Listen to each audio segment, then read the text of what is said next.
إن الحمد لله نحمده ونستعينه ونستغفره ونؤمن به ونتوكل عليه ونعوذ بالله من شرور أنفسنا ومن سيئات أعمالنا. من يهده الله فلا مضل له ومن يضلله فلا هادي له، وأشهد أن لا إله إلا الله وحده لا شريك له، وأشهد أن محمدًا عبده ورسوله أرسله بالحق بشيرا ونذيرا بين يدي الساعة. من يطع الله ورسوله فقد رشد واهتدى، ومن يعص الله ورسوله فإنه قد ضل وغوى. أما بعد فأعوذ بالله من الشيطان الرجيم. بسم الله الرحمن الرحيم. ظهر الفساد في البر والبحر بما كسبت أيدي الناس ليذيقهم بعض الذي عملوا لعلهم يرجعون. صدق اللہ العظیم۔ سورۃ الروم کی 41 نمبر آیت ہے، جس میں اللہ رب العالمین نے ارشاد فرمایا ہے کہ فساد پھیل چکا ہے خشکی میں اور تری میں، فساد اور خرابی برپا ہو چکی ہے بحر و بر میں، بما کسبت ایدی الناس،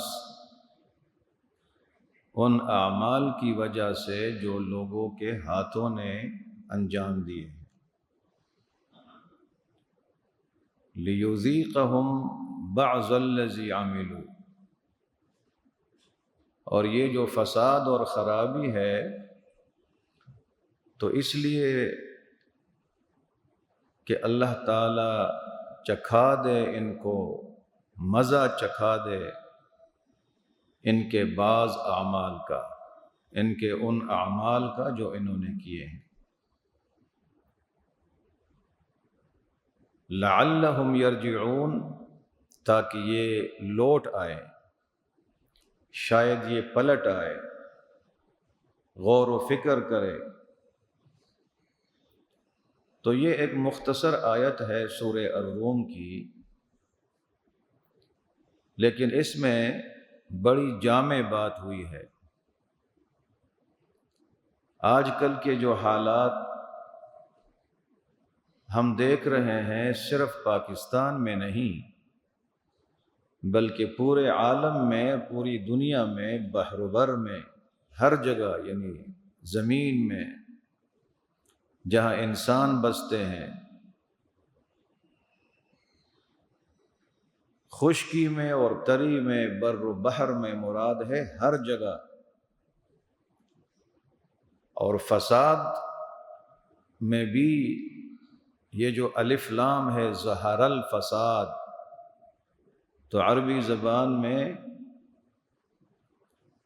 قرآن کریم کے ان الفاظ کا ایک خاص مفہوم ہوتا ہے۔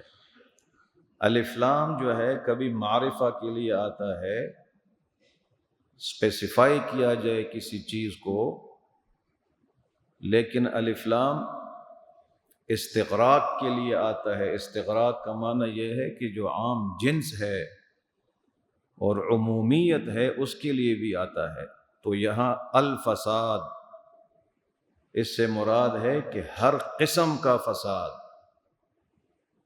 فساد کی جتنی قسمیں ہیں، جتنے انواع ہیں، چاہے وہ عقیدے اور افکار میں فساد ہے، اور چاہے وہ اعمال میں فساد ہے، جتنی بھی خرابیاں نظر آتی ہیں، جتنی اقسام پر مشتمل خرابیاں ہیں، جو ان خرابیوں کی نوعیتیں ہیں، ان کی وجہ یہ انسانوں کے اعمال ہے۔ اور فساد کا جو لفظ ہے یہ ایک جامع لفظ ہے۔ امام راغب اصفہانی کی ایک کتاب ہے مفردات القرآن، اس میں بعض الفاظ کے معانی بیان ہوتے ہیں۔ اس طرح عربی لغت کی ایک مشہور لغت ہے، ڈکشنری ہے ابن منظوری افریقی کی، لسان العرب کے نام سے، تو اس میں یہ مختلف جو مفردات اور الفاظ ہے اس کے معنی بیان ہوتے ہیں۔ تو ابن منظوری افریقی الفساد کا معنی بیان کرتے ہیں، فرماتے ہیں کہ هو الخروج عن الاعتدال، خروج الشیء عن الاعتدال قلیلا کان او کثیرا، کسی چیز کا حد اعتدال سے نکلنا یہ فساد ہے، چاہے وہ نکلنا زیادہ ہو یا کم ہو۔ خروج الشیء عن الاعتدال قلیلا کان الخروج او کثیرا، تو یہ ایک کمپریہنسو، ایک جامع لفظ ہے جس میں ساری خرابی آ گئی۔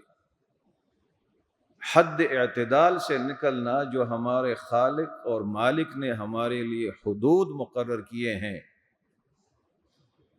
اور ہر معاملے میں حدود ہیں کہ ان حدود سے آگے بڑھنا نہیں ہے، کراس نہیں کرنا، تو جو اس سے بڑھتا ہے، چاہے زیادہ آگے بڑھتا ہے یا تھوڑا بڑھتا ہے، یہ فساد ہے۔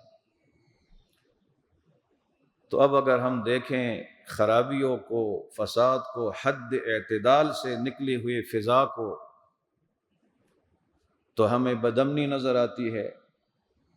پاکستان میں مہنگائی بھی ہے، ظلم بھی ہے، ناانصافی بھی ہے، لا قانونیت ہے، لیکن بدامنی کی بڑی لہر ہے۔ خیبر پختونخوا کے جنوبی اضلاع میں، جہاں سے ہمارے تربیت گاہ کے لیے کچھ ہمارے احباب تشریف لائے ہیں، وزیرستان شمالی اور جنوبی بنو کا علاقہ، یہاں خیبر تک، کل باجوڑ میں جو واقعہ ہوا، تو یہ بدامنی کی ایک بڑی لہر ہے، اور یہ کئی سالوں سے سلسلہ چل رہا ہے۔ باجوڑ میں کل ANP سے تعلق رکھنے والے ان کے لیڈر تھے، مقامی رہنما تھے، مولانا خان زیب اس کا نام تھا، اس کو شہید کیا گیا ٹارگٹ کلنگ میں، کچھ اور افراد بھی ان کے ساتھ تھے۔ اور یہ پچھلے تقریباً باجوڑ میں 2 سالوں میں جو ہائی پروفائل ٹارگٹ کلنگز آپ کہہ سکتے ہیں، جو بڑے بڑے وہاں کے لیڈرز کو نشانہ بنایا گیا، تو اس میں ایک وہ PTI کا امیدوار تھا اس وقت، مبارک زیب نام تھا، ایک سینیٹر ہدایت اللہ تھے، ان کو اپنے گھر میں نشانہ بنایا گیا، ایک ہمارے جماعت اسلامی کے صوفی عبدالحمید صاحب تھے، اور یہ کل مولانا خان زیب صاحب۔ اور اس طرح جو وزیرستان میں اور کرم میں اور ان علاقوں میں اب ڈرون اٹیکس بھی ہیں، اور ٹارگٹ کلنگ بھی ہے، اور بم بلاسٹنگ بھی، ہر قسم کے حملے ہیں اور ہر طرف سے حملے ہیں۔ تو بدامنی سب سے بڑا فساد ہے۔ امن و امان تو اللہ تعالیٰ کی بڑی نعمت ہے۔ فَلْيَعْبُدُوا رَبَّ هَذَا الْبَيْتِ الَّذِي أَطْعَمَهُم مِّن جُوعٍ وَآمَنَهُم مِّن خَوْفٍ، ان کو چاہیے کہ اس رب کے مالک کی عبادت کرے، سب کو بیت اللہ کے مالک کی اور ہم سب کے مالک کی عبادت کرنی چاہیے، جس نے خوف سے ان کو امن دیا اور بھوک سے نجات دے دی، تو بہت بڑی نعمت ہے امن و امان۔ اور اس کے لیے جو ہمارے خیبر پختونخوا میں پولیس فورس ہے، فوج کے علاوہ پولیس کا بنیادی کام ہے، وہ 70,000 سے زائد پولیس فورس ہے ہمارے ایف سی کے علاوہ اور ہمارے باقی لیویز جو ہے اس کے علاوہ، ان سب کو ملا کے تو 1,00,000 سے تعداد اوپر ہے۔ اور جو دیگر لا انفورسمنٹ ایجنسیز ہیں ان کی تعداد الگ ہے، فوج ہے براہ راست، 22 کے قریب وہاں آپریشن ہوئے ہیں، لیکن امن نہیں آ سکا۔ تو فساد ہے، اس کے سبب کو ڈھونڈنا ہوگا۔ ہم تو یہ کہتے ہیں اور صحیح عوام کا مطالبہ ہے کہ آپ ناکام ہیں امن و امان کے قیام میں، وسائل تو آپ کے پاس ہے، وسائل تو لوگوں کے پاس نہیں ہیں،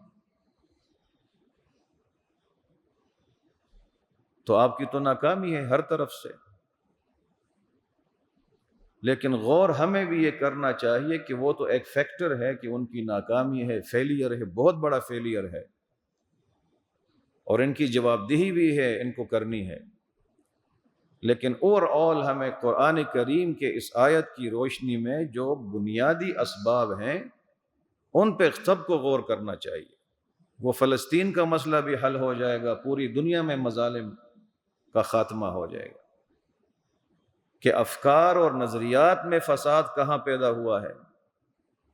میں نے عرض کیا کہ فساد کا تو ایک بڑا جامع مفہوم ہے، صرف اس کو بدامنی کو تو صرف نہیں کہتے، صرف بھوک کو تو نہیں کہتے، تو ہم افکار میں اور نظریات میں اور عقائد میں بھی صحیح منہج سے اور راستے سے ڈیویٹ کر گئے ہیں، انحراف کر چکے ہیں۔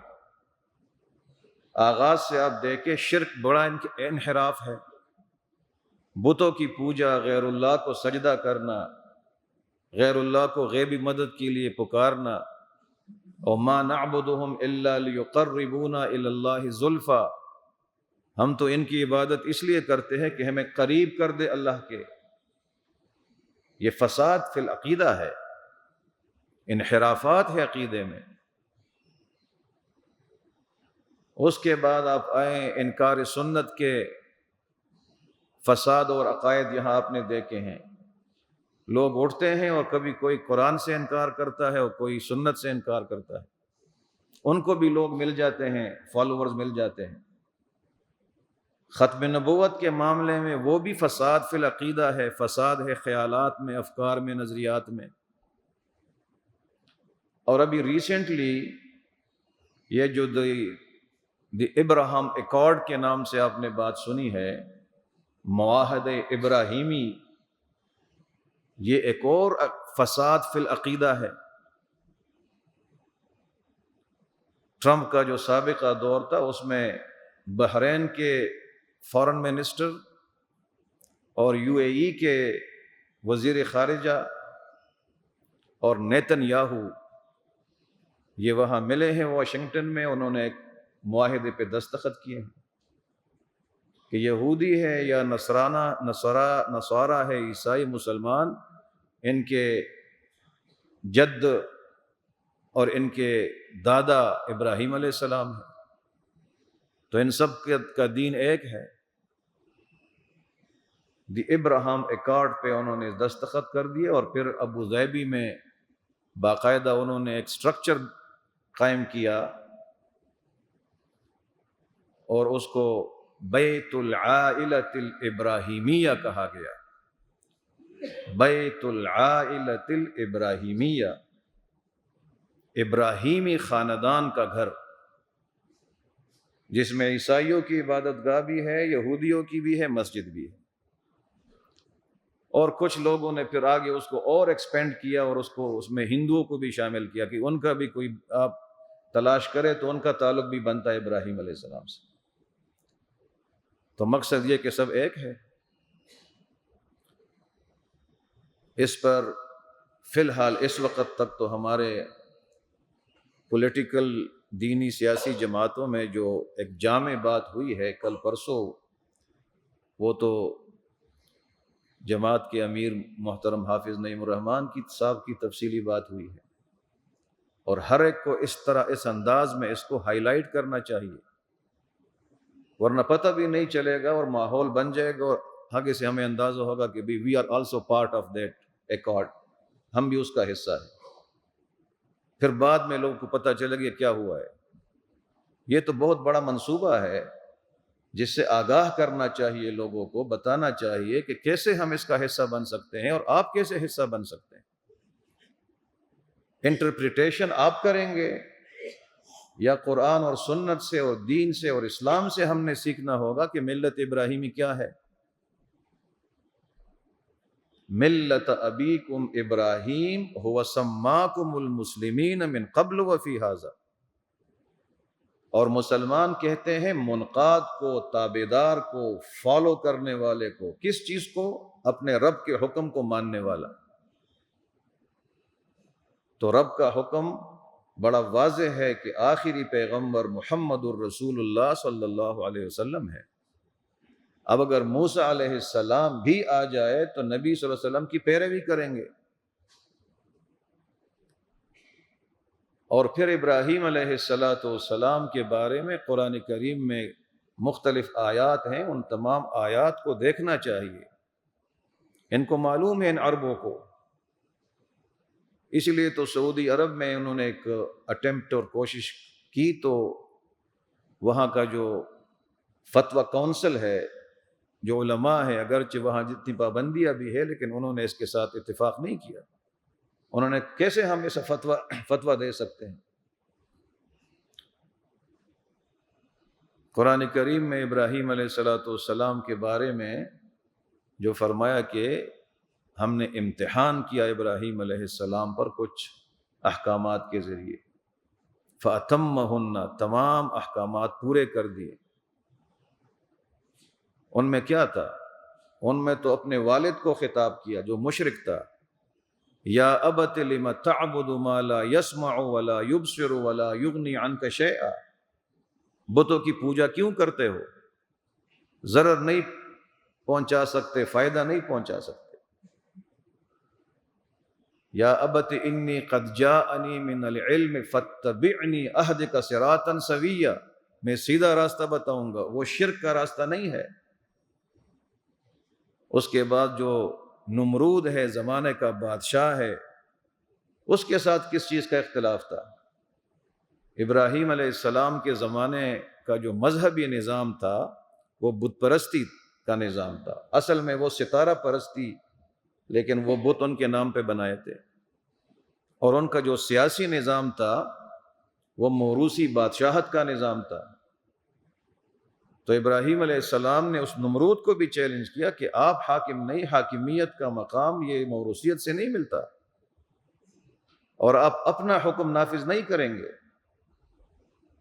تو یہ سارا اختلاف کس چیز پر تھا؟ کہ توحید کا نظام قائم ہوگا جس میں بت پرستی بھی نہیں ہوگی اور غیر اللہ کے احکامات بھی نہیں ہوں گے، حکم ایک اللہ کا چلے گا، وحدہ۔ توحید کا عقیدہ یہی ہے کہ اللہ تعالیٰ ذات میں اور صفات میں یکتا اور تنہا ہے، تمام صفات الوہیت میں۔ تو ان صفات میں تو حاکمیت بنیادی صفت ہے، حکم تو کسی اور کا نہیں چلے گا۔ تو کیا یہ جو دی ابراہم ایکارڈ ہے، اس میں احکامات اجتماعی نظام میں کس کے چلیں گے؟ وہ تو اس کو ریچولز تک اور قرب رسومات تک محدود کرتے ہیں۔ ان کا خیال یہ ہے کہ بس یہ اس طریقے پہ عبادت کریں گے یہودی اور عیسائی اور مسلمان، بس ٹھیک ہے، ابراہیم علیہ السلام کے ماننے والے ہیں۔ پورا جو کانسیپٹ ہے اس میں فساد برپا ہو چکا ہے۔ میرے کہنے کا مقصد اس آیت میں یہ ہے کہ بدامنی بھی ہے لیکن ہر قسم فساد ہے، افکار میں، نظریات میں، عقائد میں۔ پھر اس کے بعد یہ بدامنی اور مہنگائی اور ظلم اور بربریت، یہ سارا، اس لیے کہ ہر ظلم جو ہے، ہر اعتدال سے نکلنا، وہ فساد ہے۔ اور یہ سارا کا سارا جو ہمیں نظر آتا ہے، یہ صورتیں اس بدامنی کی اور مظالم کی، تو اس قرآنی آیت کے مطابق لیذیقہم بعض الذی عملوا، تمام بداعمالیوں کی سزا یہاں نہیں ملتی، لیکن بعض اعمال کی سزا اللہ تعالیٰ دے دیتا ہے، اور مقصد یہ ہوتا ہے تاکہ یہ لوگ پلٹ آئے، تھوڑا غور کر لے قرآن کریم میں کہ مقصد نزول کیا ہے اور خرابی کہاں ہے۔ وَأَنْتُمُ الْأَعْلَوْنَ إِن كُنتُم مُؤْمِنِينَ، اس پہ غور کر لے کہ قرآن تو واضح کہتا ہے کہ تم غالب رہو گے اگر تم مومن ہو، تو ہم غالب کیوں نہیں ہیں؟ فلسطین میں کیوں مظالم ہے؟ ہر جگہ ہم کیوں پس رہے ہیں؟ تاکہ غور کر لے، فکر کر لے۔ لیکن کہا ہے، کمی کہا ہے، وَأَنْتُمُ الْأَعْلَوْنَ کے ساتھ فرمایا إِن كُنتُم مُؤْمِنِينَ، ایمان کا تقاضا پورا نہیں ہو رہا، تصور دین اور کانسیپٹ دین کا وہ بھی واضح نہیں ہے، اور جو واضح ہے اس کے مطابق عمل نہیں ہے۔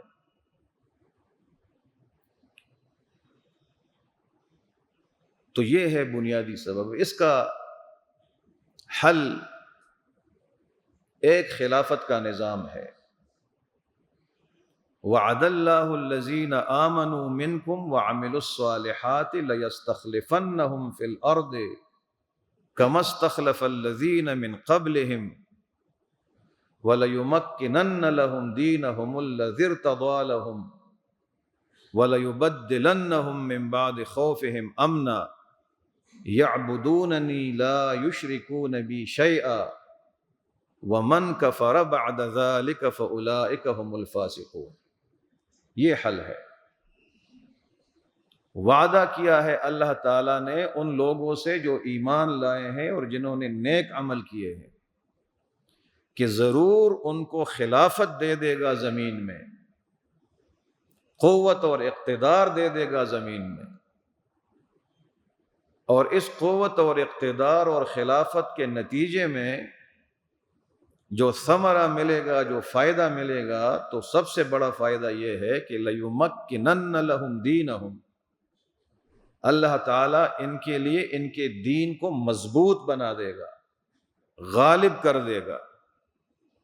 خلافت اگر نہیں ہے، اسلامی ریاست عملاً نہیں ہے، تو ان کا دین باقی ہوگا، موجود ہوگا، دین کا وجود ختم نہیں ہوگا، لیکن وہ دین غالب نہیں ہوگا، مضبوط نہیں ہوگا۔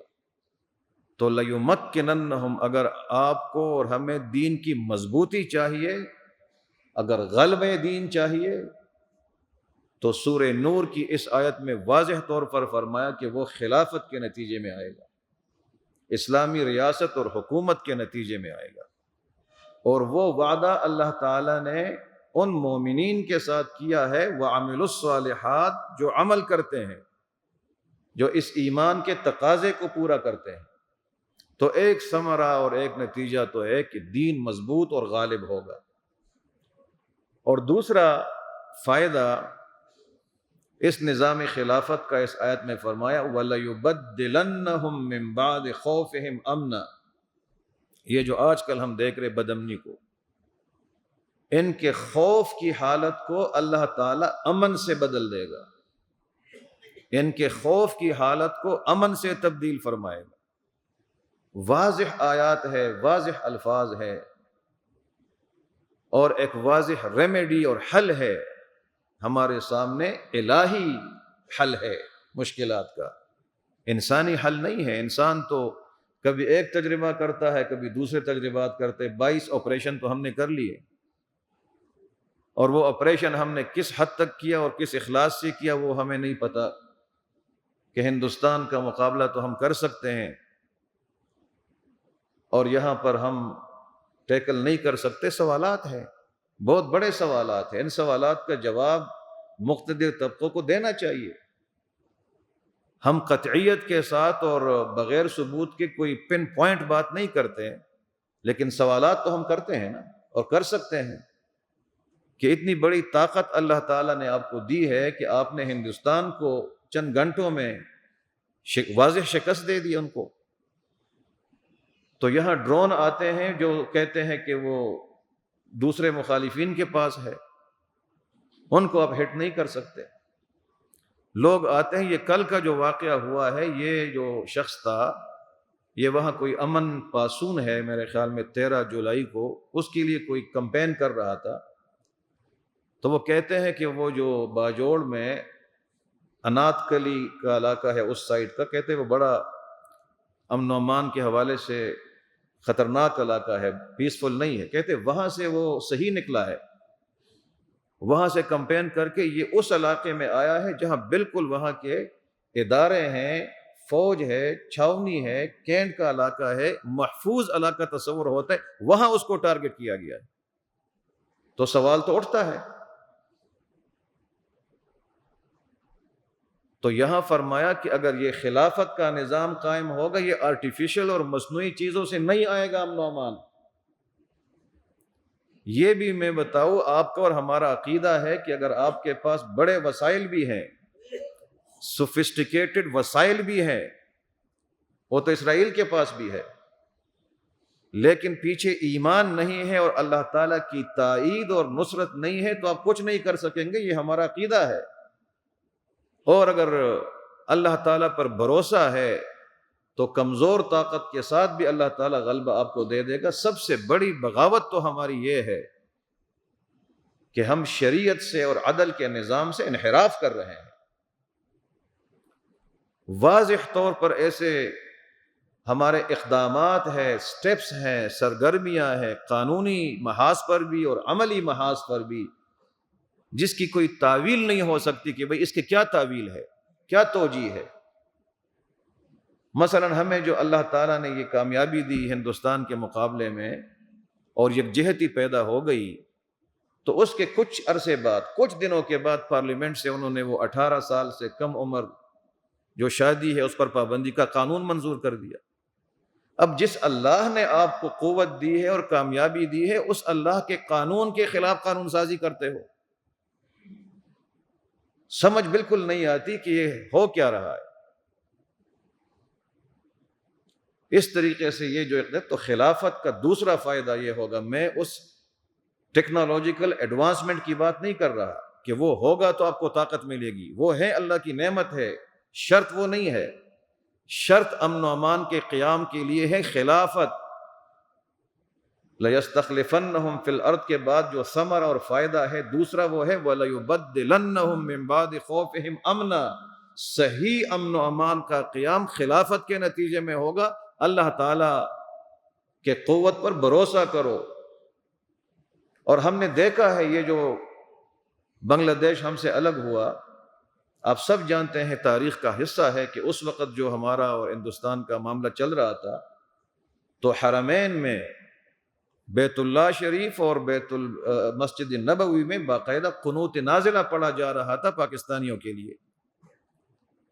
قنوت نازلہ وہاں پڑھتے تھے ہماری کامیابی کے لیے، لوگ دعائیں کرتے تھے، لیکن ہم نے اس اللہ پر بھروسے کی بجائے وہاں دیکھا امریکہ کا 7واں بیڑا آ رہا ہے۔ جو ہم نے بھروسہ کیا اس پر، تو یہ نتیجہ نکلا۔ تو وَلَيُبَدِّلَنَّهُمْ مِنْ بَعْدِ خَوْفِهِمْ أَمْنًا، خلافت کے نتیجے میں۔ اور تیسرا اس کا جو ثمرہ ہے اور فائدہ ہے وہ یہ ہوگا يَعْبُدُونَنِي لَا يُشْرِكُونَ بِي شَيْئًا۔ اس خلافت کے ماحول میں توحید کی فضا ہوگی، شرک کی فضا نہیں ہوگی۔ یہ میری ہی عبادت کریں گے، میرے ساتھ کسی کو شریک نہیں ٹھہرائیں گے۔ خلافت جب قائم ہوگی تو میری ہی عبادت ہوگی، کوئی شریک میرے ساتھ نہ ذات میں کوئی ٹھہرائے گا اور نہ صفات میں۔ تو ابراہیم ایکارڈ میں کیا شرک نہیں ہے؟ ویسے میں آپ کو اشارے دے رہا ہوں، شرک نہیں ہے کیا؟ وہ تو شرک پر مبنی پورا نظام ہے۔ وہ تو ملت ابراہیمی کو تعبیر کر رہے ہیں سرٹن ریچول سے۔ تو اگر خلافت ہے، اور خلافت تو ایک ہی خلافت ہے، تو اس میں پھر شرک کا نظام کہاں سے آئے گا؟ اور ابراہیم علیہ السلام کو اللہ تعالیٰ نے جو قرآن کریم میں خطاب ہے امام الناس بنا ہوا، کہ اللہ رب العالمین نے امتحان کیا کچھ کلمات اور احکامات کے ذریعے، فَأَتَمَّهُنَّ قَالَ إِنِّي جَاعِلُكَ لِلنَّاسِ إِمَامًا۔ اب آگے فرمایا ابراہیم علیہ السلام نے قال ومن ذریتی، قال لا ینال عہد الظالمین، کیا میری اولاد میں بھی امام ہوں گے؟ کیا میری ذریت اور اولاد میں بھی قائدین ہوں گے؟ تو فرمایا کہ یہ جو وعدہ ہے خلافت کا، امامت کا، قیادت کا، یہ ظالموں کے لیے نہیں ہے۔ تو ظالم کسے کہتے ہیں؟ مشرک سب سے بڑا ظالم ہے۔ ان الشرک لظلم عظیم، اللہ تعالیٰ کے حکم کی بجائے کسی اور کے حکم کو مانتے ہو، شرک ہے، یا عملی ہے یا اعتقادی ہے، وہ آپ کو معلوم ہے، لیکن ہے تو شرک۔ تو ذریت کے بارے میں جو آج کہتے ہیں کہ ہم ساری ذریت ہیں، یہودی بھی اور نصرانہ بھی اور مسلمان بھی، تو پوچھا تھا ابراہیم علیہ السلام نے، سوال کیا تھا، وَمِن ذُرِّيَّتِي، میرے اولاد میں بھی ہوگا، قَالَ لَا يَنَالُ عَهْدِ الظَّالِمِينَ۔ اور اس کے نیچے پھر فقہاء اور مفسرین نے لکھا ہے، اس آیت کے نیچے، جو پڑھنا چاہے پڑھ لیں، کہ اس کے نیچے لکھا ہے کہ جو فاسق اور فاجر ہے وہ خلیفہ نہیں بنے گا، وہ جج بھی نہیں بن سکتا، وہ حاکم بھی نہیں بن سکتا، اگر بن گیا تو اس کا ریموول واجب ہے پیسفل طریقے سے۔ تو یعبدوننی لا یشرکون بی شیء، اور آخر میں فرمایا ومن کفر بعد ذلک فاولئک هم الفاسقون، جس نے اس کے بعد اس کفر، اس خلافت کے نظام کی ناشکری کی تو یہی لوگ فاسق ہیں، نافرمان ہے۔ اللہ تبارک و تعالی ہمیں اس نظام خلافت اور نظام ریاست اور نظام امارت، اس کے قیام کے لیے جد و جہد، مخلصانہ جد و جہد کی توفیق عطا فرمائے۔ وآخر دعوانا ان الحمد للہ رب العالمین۔